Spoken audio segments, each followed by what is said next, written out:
નમસ્કાર, સીએનબીસી બજાર પર આપનું સ્વાગત છે અને આપ જોઈ રહ્યા છો પ્રોપર્ટી ગુરુ અને હું છું ઝરણા અલકંઠી. તો પ્રોપર્ટી ગુરુના આ એપિસોડની અંદર આજે આપણે જે ખાસ વાત કરવાના છે એ રિયલ એસ્ટેટના એક મહત્વના પાસાની, એક મહત્વના સેગમેન્ટની, અને એ છે કોવર્કિંગ સ્પેસ અને મેનેજ ઓફિસીસ. તો આ કોવર્કિંગ સ્પેસની ચર્ચા આપણે ખાસ કરીને મુંબઈની અંદર કરી છે, પણ આ કોવર્કિંગ સ્પેસ જે છે એ ભારતના ઘણા બધા શહેરોમાં અત્યારે એક ટ્રેન્ડ બની રહ્યો છે, જેની સારી ડિમાન્ડ આવી રહી છે અને કન્ઝમ્પશન પણ અહીં આગળથી સારા થતા દેખાઈ રહ્યા છે.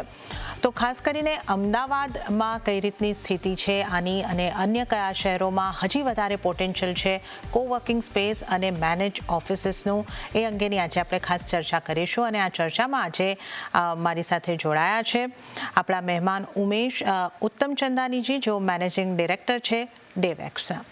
ઉમેશજી, સ્વાગત છે આપનું સીએનબીસી બજાર પર. અને આ એક ઘણી જ રસપ્રદ ચર્ચા આજે અમારા પ્રોપર્ટી ગુરુના જે તમામ દર્શકો છે એમની સાથે કરવાના છે. આ ચર્ચા આપણે આગળ વધારીએ, પણ બની શકે છે કે જે કોવર્કિંગ સ્પેસ છે એ શબ્દથી ઘણા લોકો પરિચિત છે, પણ મેનેજ ઓફિસ, આ બેના તફાવત આપણે સમજાવી દઈએ ને પછી આપણી ચર્ચાની શરૂઆત કરીએ. તો હું આપની પાસેથી ખાસ સમજવા માંગીશ કે કોવર્કિંગ સ્પેસ અને મેનેજ ઓફિસ, આ બેમાં શું ડિફરન્સ છે?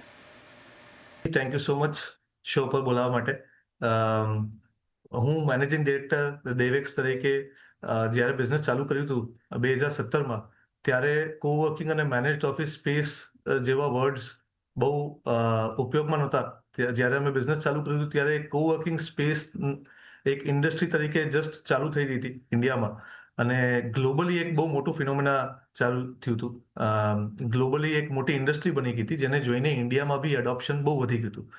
બટ 2018માં અમે જ્યારે ચાલુ કર્યું ત્યારે ટિયર 2 સિટીઝમાં એક મોટો ગેપ અમને ખબર પડી જ્યારે અમે આ કોવર્કિંગ સ્પેસમાં બિઝનેસમાં એન્ટર થયા. જ્યારે અમે ચાલુ કરતા હતા કોવર્કિંગ સ્પેસનો બિઝનેસ, ત્યારે ઓબ્જેક્ટિવ એ હતો કે રિકરિંગ સીટ્સ, એટલે તમે જ્યારે ઓફિસ બનાવો ત્યારે નાના નાના યુનિટ્સ, 4 સીટ્સથી લઈને 10 સીટ્સના યુનિટ સ્ટાર્ટઅપ્સ અને મિડ સાઇઝ કંપનીઝ આવીને તમારી પાસે કન્ઝ્યુમ કરે, એટલે લીઝ ઉપર લે. બટ એમાં એક લિમિટેશન અમને ખબર પડી કે એ યુનિટ્સ શોર્ટ ટર્મ માટે કન્ઝ્યુમ થતા હતા. તો ત્યારે અમે 2018માં જ અમદાવાદમાં એક એન્ટરપ્રાઇઝ મોડલ તરીકે ચાલુ કર્યું હતું, જ્યાં mid to large size enterprises આપણી પાસે 150-200 માણસની જગ્યાથી લઈને 1000 માણસ સુધીની જગ્યા આપણી પાસે લીઝ ઉપર લે અને લાંબા ટેન્યોર માટે લે, એટલે 4 થી 6 વર્ષ સુધી આપણી પાસે જગ્યા લે. એને અમે 2018માં એન્ટરપ્રાઇઝ મોડલ તરીકે કહેતા હતા. ઇન્ડિયા ઇવોલ્વ થયું, કોવિડ આવ્યું, જ્યારે એક ડિફિકલ્ટ ફેઝ હતો ઓફિસ સ્પેસ કન્ઝમ્પશનનું, but India stood very strong એ ટાઈમમાં, અને આખા ઇન્ડિયામાં એક મેનેજ્ડ ઓફિસ સ્પેસનો મોડલ ડેવલપ થયો. ગ્લોબલી હજી બી કોવર્કિંગ સ્પેસ જ એક મોડલ અને ઇન્ડસ્ટ્રી તરીકે ઓપરેટ થાય છે. ઇન્ડિયામાં આ એક ઇન્ડિયનાઇઝ્ડ વર્ઝન છે, જેને આપણે મેનેજ્ડ ઓફિસ સ્પેસ કહીએ છીએ. બંનેની વચ્ચે તફાવત સમજાવું તો કોવર્કિંગ સ્પેસમાં તમે પહેલાથી 4 સીટરની કેબિનથી લઈને 10-15 સીટરની કેબિન તમે રેડી રાખી દો. પછી તમારા કસ્ટમર્સ તમારા સેન્ટર પર વિઝિટ કરે, એ લોકો જોવે જગ્યા, પછી એમને જે કેબિન સારી લાગે, એમને ગમે, એ લોકોએ સિલેક્ટ કરે અને એ કન્ઝ્યુમ કરે. એટલે 6 મહિનાથી લઈને 12 મહિના સુધીના ટેન્યુઅર માટે એ લોકોએ જગ્યા ભાડા ઉપર લઈ લે. વેન આઈ સે રેન્ટલ ઓર ભાડું, એમાં આખી બધી સુખ સુવિધા ઇન્ક્લુડ હોય. એમાં ઇલેક્ટ્રિસિટી, ઇન્ટરનેટ, ચા, કોફી, પાણી બધું ઇન્ક્લુડ થઈ ગયું. એને આપણે કોવર્કિંગ સ્પેસ કહીએ છીએ. મેનેજ્ડ ઓફિસ સ્પેસ એટલે complete build to suit solution, જેમાં કસ્ટમર આપણને એમની રિક્વાયરમેન્ટ સમજાવે કે મારે 150, 200, 300 માણસની જગ્યા બનાવી છે, પ્લસ આટલા meeting rooms, conference rooms, reception area જોઈએ છે, અને એને ધ્યાનમાં રાખીને, એની બ્રાન્ડિંગ ગાઈડલાઇન્સ ધ્યાનમાં રાખીને તમે એમના માટે આખી કસ્ટમાઇઝ જગ્યા બનાવો, જેને આપણે મેનેજ્ડ ઓફિસ સ્પેસ કહીએ છીએ. અને એમાં આપણું લોક ઇન, એટલે કસ્ટમરનો રહેવાનો સમય મિનિમમ 3 થી 4 વર્ષથી લઈને 6 વર્ષ સુધી હોય છે. આ બંનેમાં અંતર છે કોવર્કિંગ અને મેનેજ્ડ ઓફિસ સ્પેસનું. ઓકે, જે રીતે કોવર્કિંગની અંદર જે બાકીની બધી જેને આપણે એમ્યુનિટીઝ ઓફિસને માટે જો જરૂરી કહેતા હોઈએ છીએ, જેમાં આપણે કહીએ કે પેન્ટ્રી જેવી સુવિધાઓ હોય, મીટિંગ રૂમ જેવી સુવિધાઓ હોય, અને જે હાઉસકીપિંગ સ્ટાફથી બીજો જે સ્ટાફ લાગતો હોય છે, એ બધું કોવર્કિંગ જે કંપની છે એ મેનેજ કરતી હોય છે. આમાં મેનેજ્ડ ઓફિસમાં પણ એ બધી સુવિધાઓ પૂરી પડાય છે? જે સર્વિસીસ લાઈન છે ને, એ મેનેજ્ડ ઓફિસ સ્પેસમાં બી સેમ જ છે. ઓકે. લાર્જલી આ એક મિશ્રણ છે રિયલ એસ્ટેટ ઇન્ડસ્ટ્રી અને હોસ્પિટાલિટી બિઝનેસનું. ઓકે. એટલે તમારે ફેસિલિટી, હાઉસકીપિંગ, ચા, કોફી, પાણી, ઇલેક્ટ્રિસિટી એ બધું એડ કરીને એક સિંગલ બિલ જાય, સિંગલ હમ. ઇન્વોઇસ જાય કસ્ટમરને, જે એમને મંથલી અમને પે કરે. ઇનફેક્ટ અમે તો એના ઉપર recruitment, payroll, food and beverages એ બધું બી હવે એડ કરવા માંડ્યા છે. ઓકે, એટલે આ રીતની મેનેજ ઓફિસીસ જો તમે લઈ રહ્યા છો તો તમારો પૂરો ફોકસ જે છે તમારા બિઝનેસ ઉપર રહેશે. આ આખું જે મેન્ટેનન્સ છે એને માટે તમારે કોઈ ચિંતા કરવાની જરૂર નથી. એ તમારું વેલ મેનેજ્ડ ઓટોમેટિક અહીંયા આગળથી થઈ જવાનું છે. આ માટે આને આપણે જે રીતે કહી શકીએ છીએ મેનેજ્ડ ઓફિસીસ અહીંયા આગળથી નામ આપી રહ્યા છે. તો કોવર્કિંગ સ્પેસ અને મેનેજ ઓફિસની હવે આપણે વાત કરી રહ્યા છીએ. હવે આજે જે આપણે ખાસ ચર્ચા કરવાની છે ઉમેશજી, અમદાવાદ જે છે એ ખાસું ઇમર્જ થઈ રહ્યું છે કમર્શિયલ માર્કેટને લઈને, કમર્શિયલ હબ બની રહ્યું છે. તો તમે આ જે મેનેજ્ડ ઓફિસ કે કોવર્કિંગ સ્પેસનું કેટલું પોટેન્શિયલ અમદાવાદમાં જોઈ રહ્યા છો? આપના ઓલરેડી ત્યાં પ્રોજેક્ટ છે, તો ત્યાં કેવી ડિમાન્ડ છે અને કઈ રીતે આપનો બિઝનેસ ગ્રો કરી રહ્યો છે?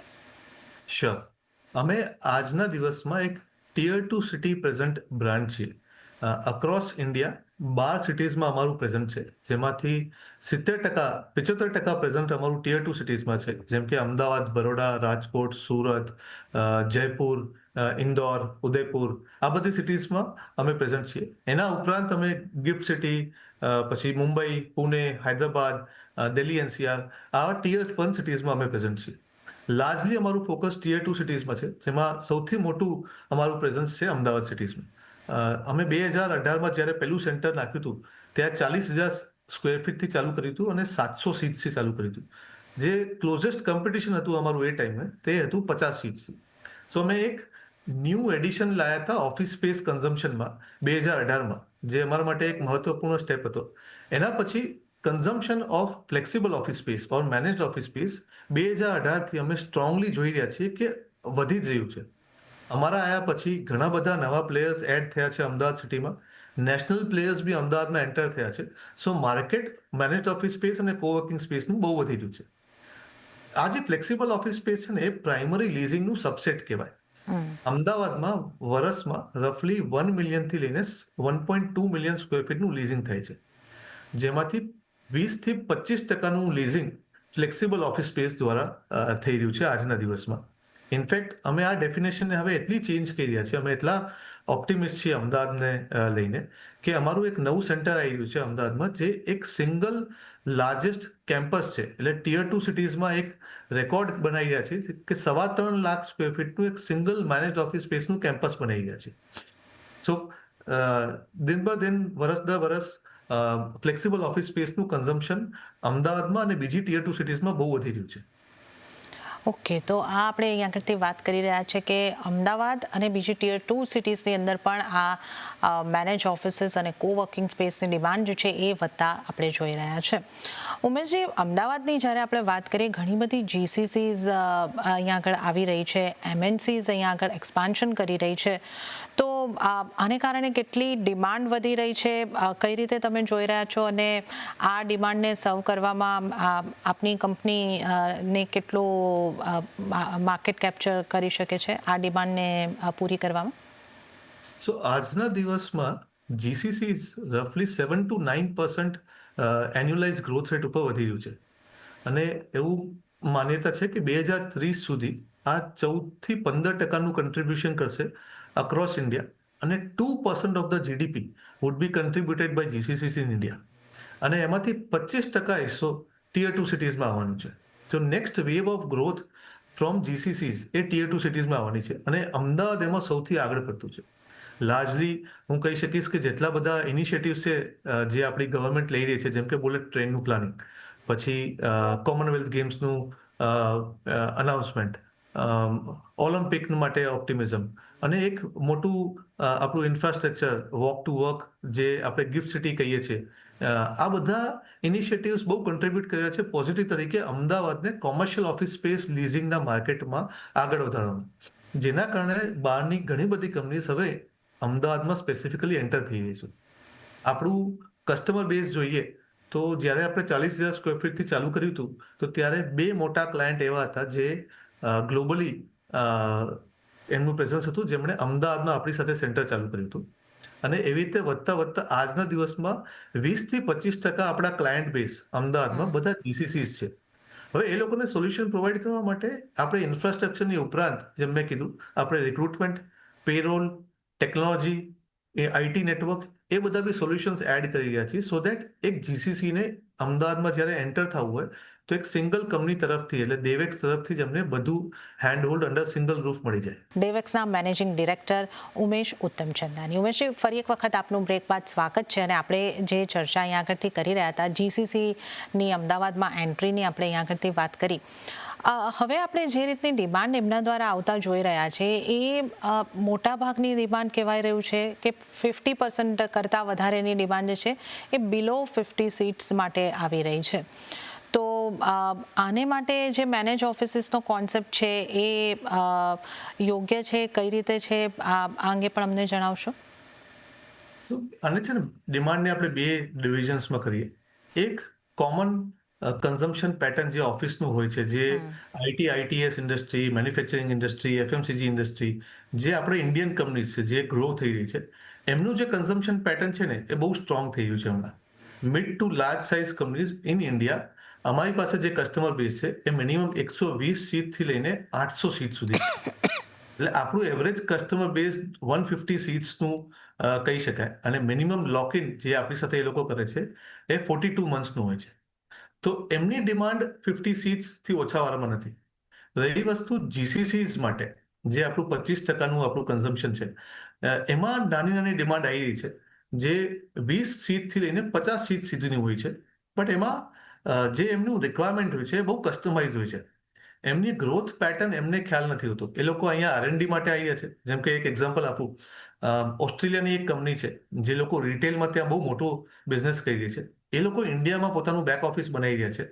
અને ઇન્ડિયાથી એ લોકો ગ્લોબલ પ્રોડક્ટ્સનું ટેસ્ટ કરશે, સેમ્પલિંગ કરશે, અને અહીંયા આપણા માર્કેટ પાસેથી અન્ડરસ્ટેન્ડ લેશે, ફીડબેક લેશે. બેઝિસ દેટ ફીડબેક એ લોકો ગ્લોબલી એ બધા પ્રોડક્ટ્સ સપ્લાય કરશે. હવે આ આટલું મોટું બેઝ બનાવી રહ્યા છે એ લોકોનું રેવન્યુ રફલી $700 મિલિયન ઉપર છે.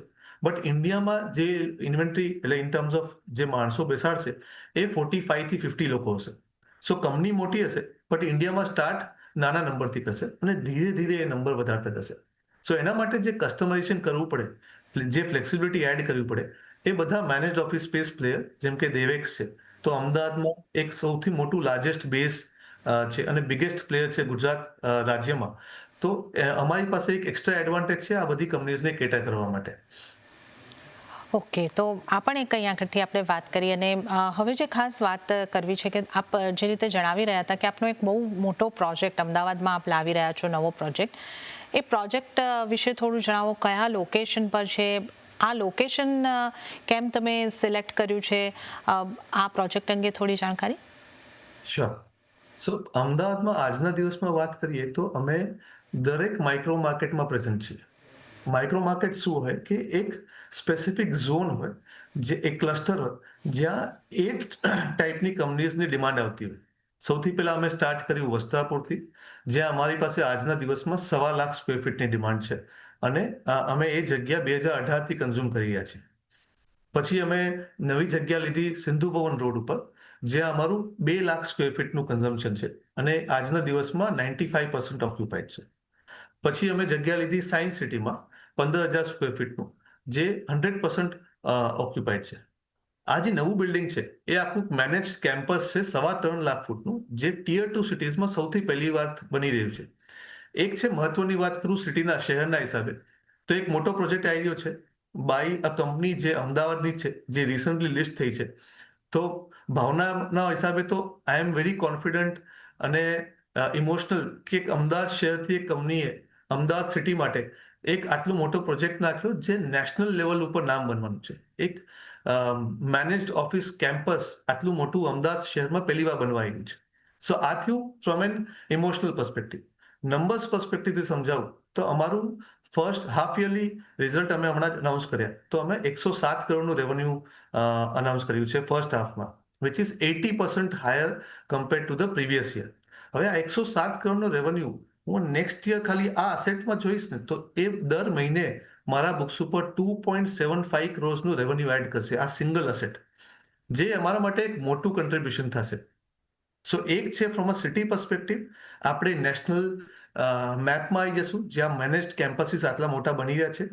અને બીજું from a revenue standpoint, એ હમણાં બિફોર ગેટિંગ સ્ટાર્ટેડ 95% ઓક્યુપન્સી પર પહોંચી ગયું છે. તો એ બંને વસ્તુ અમારા માટે બહુ ક્રિટિકલ છે. અને એ અમે લોન્ચ કર્યું છે આંબલી બોપલ રોડ ઉપર. અમારો ઓબ્જેક્ટિવ એ છે કે અમદાવાદ અને ગાંધીનગર, આ બંને સિટીઝમાં દરેક માઇક્રો માર્કેટમાં દેવેક્સનું પ્રેઝન્સ હોવું જોઈએ અને સિગ્નિફિકન્ટ પ્રેઝન્સ હોવું જોઈએ. સો આ 3.25 લાખ સ્ક્વેર ફીટનું જ્યારે બિલ્ડિંગ નેક્સ્ટ મહિનાથી રેડી થઈ જશે, ત્યારે 95%ના ઓક્યુપન્સીથી લોન્ચ કરીશું, તો આંબલી બોપલ રોડ ઉપર એક નવા ટાઈપની ડિમાન્ડ ઊભી થશે. પછી અમારો નેક્સ્ટ પ્રોજેક્ટ આવી રહ્યો છે મિલિયન માઇન્ડ્સમાં, જે વૈષ્ણોદેવી પર છે. ગણેશ ડેવલપર્સ તરફથી એ પ્રોજેક્ટ લોન્ચ થઈ રહ્યો છે. આખું એક ઇન્ટિગ્રેટેડ ટેક પાર્ક છે, જ્યાં અમે એક સિંગલ ફ્લોર 84,000 સ્ક્વેર ફીટનું કન્ઝ્યુમ કર્યું છે. અને બીજું અમારું પ્રેઝન્સ છે ગિફ્ટ સિટીમાં. સ્પેશિયલ ઇકોનોમિક ઝોનમાં સૌથી પહેલું ફ્લેક્સિબલ ઓફિસ સ્પેસ પ્રોવાઈડર અમે હતા, જેમાં ઇન્ડિયામાં આવનારી પહેલી યુનિવર્સિટી, જેમ ડીકિન યુનિવર્સિટી, એ આપણું ક્લાયન્ટ છે, જે લાસ્ટ 2 વર્ષથી આપણી સાથે બેઠું છે. સો આવી રીતે બધા પોકેટ્સ, બધા માઇક્રો માર્કેટ્સ અમે કવર કર્યા છે અમદાવાદ અને ગાંધીનગરમાં. જેમ કે કરંટ જે કેમ્પસ છે આવી રહ્યું છે આંબલી બોપલ રોડ ઉપર.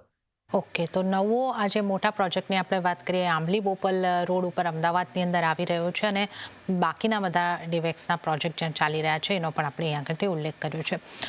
હવે ઉમેશજી, જે આગળ વાત કરવી હતી એ હતી કે જે રીતે આપણે જોઈ રહ્યા છે કે હાઇબ્રિડ કલ્ચર જે કોરોના બાદ આપણે આવતું જોઈ રહ્યા છે, ફ્લેક્સિબલ વર્કપ્લેસના ટ્રેન્ડ પણ હવે ખાસા એવા આપણને ઉભરતા દેખાઈ રહ્યા છે. તો કઈ રીતનો આનો ફાયદો થશે આ મેનેજ ઓફિસીસ અને કોવર્કિંગ સ્પેસીસને? સો કોવિડ જ્યારે હિટ થયું, અનફોર્ચ્યુનેટ ઇન્સિડન્ટ હતું દેશ માટે અને દુનિયા માટે બી, ત્યારે પહેલો વર્ષ 10 થી 12 મહિના બહુ ક્રિટિકલ હતા ઓફિસ સ્પેસ કન્ઝમ્પશન માટે. ઘણા બધી ચર્ચાઓ થઈ રહી હતી કે ઓફિસ સ્પેસ બધી જતી રહેશે, ઓફિસના અસેટ્સ ડાઈ ડાઉન થઈ જશે. બટ ઇનફેક્ટ રિવર્સ ટ્રેન્ડ ચાલુ થયું. 2021થી ઇન્ડિયામાં જે ઓફિસ સ્પેસનું કન્ઝમ્પશન થયું છે, એ દર વર્ષે 30-32% ગ્રોથ ઉપર વધી રહ્યું છે. ફ્લેક્સિબલ ઓફિસ સ્પેસ એમાં સૌથી મોટો એડવાન્ટેજ ગેઇન કર્યો છે. 2021થી મેનેજ્ડ ઓફિસ સ્પેસ જે આપણે વર્ડ કહી રહ્યા છીએ, એ 2021થી કોન્સ્ટન્ટ ગ્રોથ ઉપર થઈ રહ્યું છે. આજના દિવસમાં 82 million square feet flexible office space પ્રોવાઈડર્સે લીઝ કરેલું છે આખા દેશમાં. રફલી 450 પ્લેયર્સ છે જે હમણાં ઓપરેટ કરી રહ્યા છે. અને ડિમાન્ડ દર બ દિન વધી જઈ રહી છે, જેમાં ફ્યુ સિટીઝ, પુણે, બેંગ્લોર, હૈદરાબાદ, એ ત્યાં તો એટલીસ્ટ 35% કન્ટ્રીબ્યુશન આવ્યું છે ફ્લેક્સિબલ ઓફિસ સ્પેસથી, જે અમદાવાદ અને બીજી ટીયર 2 સિટીઝમાં 20-25% સુધીનું છે. આ કન્ટ્રીબ્યુશન લાગી રહ્યું છે કે 2030 સુધી દરેક ટીયર 2 સિટીમાં 30-35% સુધી પહોંચી જશે. અને ડેવલપ્ડ સિટીઝ જેમ કે પુણે, બેંગ્લોર, હૈદરાબાદ, ત્યાં રફલી 40-45% સુધી પહોંચી જશે. સો એન્ટરપ્રાઇઝ અને મેનેજ્ડ ઓફિસ સ્પેસનું કન્ઝમ્પશન હાઇબ્રિડ થયા પછી બહુ વધી રહ્યું છે. આનો એક સિમ્પલ એક્ઝામ્પલ તરીકે સમજાવું. અમારી એક ક્લાયન્ટ છે, ગ્લોબલ કંપની છે, જયપુરમાં એ લોકો બેઠા છે આપણી સાથે 250 સીટ્સ લઈને. એમના એકચ્યુઅલ ઓન ફિલ્ડ જે ટીમ છે એ રફલી 350 લોકોની છે, અને એમાંથી એમને આપણી પાસે 250 લોકોની જગ્યા લીધેલી છે. આપણે એમને ટેકનોલોજી પ્રોવાઈડ કરી છે કે બધા 350 લોકોને એક સિંગલ એપ્લિકેશન મળે, અને એ એપ્લિકેશનથી એ લોકો સીટ્સ બુક કરી શકે ઓફિસ આવતા પહેલા. તો એમને બી એડવાન્ટેજ મળી જાય ફ્લેક્સિબિલિટીનો, અને જે બાકીના 100 લોકો છે જે બચી જાય છે, એ લોકો આખા મહિનામાં ક્યારે બી ઓફિસ આવવું હોય એના હિસાબે એ લોકો રોટેશનલ પ્લાન કરી શકે. સો આ હિસાબે નવી કંપનીઝ અને ઇનકમિંગ ગ્લોબલ કંપનીઝ એમની પોતાની રિયલ એસ્ટેટ ઇન્વેન્ટરી પ્લાન કરી રહી છે, જેમાં હાઇબ્રિડ અને ફ્લેક્સિબિલિટી બંને કોર ફંક્શન થઈ ગયું છે ઓફિસ સ્પેસ કન્ઝમ્પશન માટે. જી, તો આ એક મારો સવાલ પણ હતો કે આની અંદર ટેકનોલોજીનો રોલ કઈ રીતનો હોય છે, અને આ રીતનું પણ એક એંગલ ચોક્કસપણે આપ ખાસ ધ્યાને રાખતા હશો. તો ટેકનોલોજી પછી આજકાલ સસ્ટેનેબિલિટી ઉપર પણ ખાસ ધ્યાન અપાઈ રહ્યું છે, તો આ બધી બાબતો આપે પણ આ ઓફિસ ડિઝાઇનિંગ વખતે ધ્યાન આપવાની રહેતી હશે? સો આજના દિવસમાં ટેકનોલોજી એક બહુ મહત્વપૂર્ણ વસ્તુ છે. વિથ ધ એડવન્ટ ઓફ એઆઈ, અમારા કસ્ટમર્સ બી એઆઈ એડોપ્ટ કરી રહ્યા છે, અને અમારા માટે બી એક બહુ મહત્વપૂર્ણ વસ્તુ થઈ ગઈ છે કે અમારે ઇન્ટરનલી એઆઈ એડોપ્ટ કરવું પડશે. તો જે અમારું નવું પ્રોજેક્ટ આવ્યું છે કેપિટલ 1 આંબલી બોપલ રોડ ઉપર, એ 3.25 લાખ સ્ક્વેર ફીટનું 19 સ્ટોરી બિલ્ડિંગ છે. તો દરેક ફ્લોર ઉપર એક મોટા કસ્ટમર્સ બેઠા છે. હવે એક ક્લાયન્ટની બ્રાન્ચ એટલી મોટી છે, એમને સર્વિસ આપવા માટે અમે એક ટેકનોલોજીના પ્રોડક્ટ બનાવ્યા છે ઇન્ટરનલ, જેમાંથી એ લોકો એમનું ઇન્ટરનલ જગ્યામાં મીટિંગ રૂમ ને કોન્ફરન્સ રૂમ બુક કરવું હોય તો એ કરી શકે. પ્લસ જે કોમન મીટિંગ રૂમ્સ ને કોન્ફરન્સ રૂમ્સ હોય એ લોકો બુક કરી શકે. એમાં વિઝિટર મેનેજમેન્ટ ટૂલ છે જે એ લોકો યુઝ કરી રહ્યા છે હમણાં. પછી એ લોકો F&B એટલે કેફેટેરિયામાં બુકિંગ કરી શકે. એટલે માની લો 1:30 વાગ્યાનું 2 વાગ્યાનું લંચ ટાઈમ હોય તો વડાપાઉં ઓર્ડર કરવું હોય તો આવીને નીચે ક્યુમાં ઊભા રહેવાની જગ્યાએ એમના ડેસ્ક ઉપરથી એ લોકો બુકિંગ કરે. નીચે પહોંચે ત્યારે વડાપાઉં રેડી હોય અને એમને કલેક્ટ કરી લેવાનું. પેમેન્ટ એમને ઓનલાઈન સિસ્ટમથી જ કરી દેવાનું હોય. બીજું, બધા પાસે એક સિંગલ એક્સેસ કાર્ડ સિસ્ટમ મળે જે એ લોકો પોતાના વોલેટ તરીકે યુઝ કરી શકે. હવે એમાં એમના ઘણા બધા એમ્પ્લોયર્સ કસ્ટમર્સ એવા હોય છે કે 50% ફૂડનું કન્ટ્રીબ્યુશન એ લોકો આપે છે. તો કાર્ડમાં જ સીધું લોડ કરે અને એ લોકો આગળ બાકીનું 50% પોતે એડ કરીને કેફેટેરિયામાં જે બી કન્ઝ્યુમ કરવું હોય કરી શકે. આવી રીતે નાની મોટી ઘણી બધી વસ્તુઓ છે, જેમ કે પાર્કિંગ મેનેજમેન્ટ. તો બધાના નંબર પ્લેટ્સ અમે રજીસ્ટર કરી રહ્યા છે. ફાસ્ટેગનું જે આપણી ટેકનોલોજી છે એને જ યુઝ કરીને આપણા જેટલા કસ્ટમર્સની કાર્સ અને 2 વ્હીલર્સ છે એ પ્રી રજિસ્ટર્ડ છે. એટલે જ્યારે બી પાર્કિંગમાં એન્ટર થાય એમના નંબર પ્લેટથી બૂમ બેરિયર ઓપન થાય, બાજુમાં એક ડિસ્પ્લે હોય કે આ કસ્ટમરને 10 પાર્કિંગ અલોકેટેડ છે, જેમાંથી 8 યુટિલાઇઝ છે અને 2 જ બચ્યા છે. આવા નાના ટેકનોલોજીના ફીચર્સ અમે યુઝ કર્યા છે આખા બિલ્ડિંગમાં, જે બધા કસ્ટમર્સ અમને કાફી અપ્રિશિએટ કરી રહ્યા છે. આ થયું આખા બિલ્ડિંગના યુટિલાઇઝેશન પર્સપેક્ટિવ. પછી ઇન્ટરનલી જે અમે નેટવર્ક ક્રિએટ કરીએ છીએ CCTVનું, જેમાં એઆઈને યુઝ કરીને અમને એવા ફીચર્સ મળે કે એક ટેબલ ઉપર કોફીનું કપ અનયુઝડ હોય તો સીધું ફેસિલિટી પાસે ઇન્ફોર્મેશન જતી રહે કે કોફીનો કપ અનયુઝડ પડ્યો છે ટેબલ ઉપર, ગો એન્ડ ક્લીન ઇટ. આવા નાના ફીચર્સ છે જે અમે ટેકનોલોજી તરીકે યુઝ કર્યા છે. ઓન સસ્ટેનેબિલિટી ફ્રન્ટ અમે ઘણા બધા ઇનિશિયેટિવ લીધા છે. જેમ કે જે અમે નવા બિલ્ડિંગ લઈ રહ્યા છે એ બધા ગ્રીન બિલ્ડિંગ લઈ રહ્યા છે. ટ્રાય કરીએ છીએ કે IGBC ગોલ્ડ અને પ્લેટિનમ રેટેડ હોય, સો દેટ અમે કાર્બન નેગેટિવ નહીં પણ કાર્બન ન્યુટ્રલ સુધી અમે પહોંચીએ નેક્સ્ટ 4 થી 5 વર્ષમાં. પછી જે અમે ઇન્ટિરિયર્સ બનાવી રહ્યા છે ત્યાં બી અમે પ્રોડક્ટ્સ એવા કન્ઝ્યુમ કરી રહ્યા છીએ, એવા પરચેસ કરી રહ્યા છીએ જે ગ્રીન સર્ટિફિકેટ સાથે મળે. જેમ કે જેગવાર પાસે વોશરૂમ ફિટિંગ્સના જેટલા બી પ્રોડક્ટ લાઇન છે એમાં સ્પેસિફિક રેન્જ આવે છે જે આખી ગ્રીન પ્રોડક્ટ્સ હોય. એવા ઘણા બધા વેન્ડર્સ છે અમારી પાસે, મેન્યુફેક્ચરર્સ છે જેની સાથે અમે પાર્ટનરશિપ કરી છે, સો દેટ એ આપણને ગ્રીન પ્રોડક્ટ સપ્લાય કરે અને એ પ્રોડક્ટ્સ આપણે બધી ન્યૂ ફિટ આઉટ્સમાં યુઝ કરીએ, સો દેટ આપણે સસ્ટેનેબિલિટી ટુવર્ડ્સ કન્ટ્રીબ્યુટ કરીએ. જી, તો આ આપણે અહીં આગળથી ખાસ કરીને જે વાત કરી છે ડેવએક્સના જે કોવર્કિંગ સ્પેસ કે જે મેનેજ્ડ ઓફિસ છે એ અંગેની, અને ઉમેશજી આપનો ખૂબ આભાર. આપ સમય ફાળવી અમારી સાથે જોડાયા અને આ ચર્ચા કરવામાં અમને પણ ઘણો રસ પડ્યો, અને હજી આપણી થોડી ચર્ચા બાકી છે. ફરી એક વખત ઇન ડિટેલ આપણે એક એપિસોડ લઈને આની ચર્ચા કરવી પડશે એ લાગી રહ્યું છે, પણ આજના માટે આ એપિસોડમાં જોડાવા બદલ આપનો ખૂબ આભાર.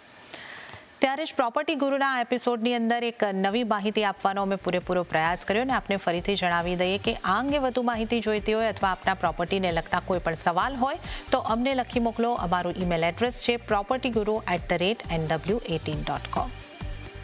તો સાથે જ પ્રોપર્ટી ગુરુના એપિસોડમાં હાલ પૂરતું આટલું જ. હાલ મને આપશો રજા, પણ વધુ અપડેટ અને સમાચારો માટે આપ જોતા રહો CNBC બજાર. નમસ્કાર.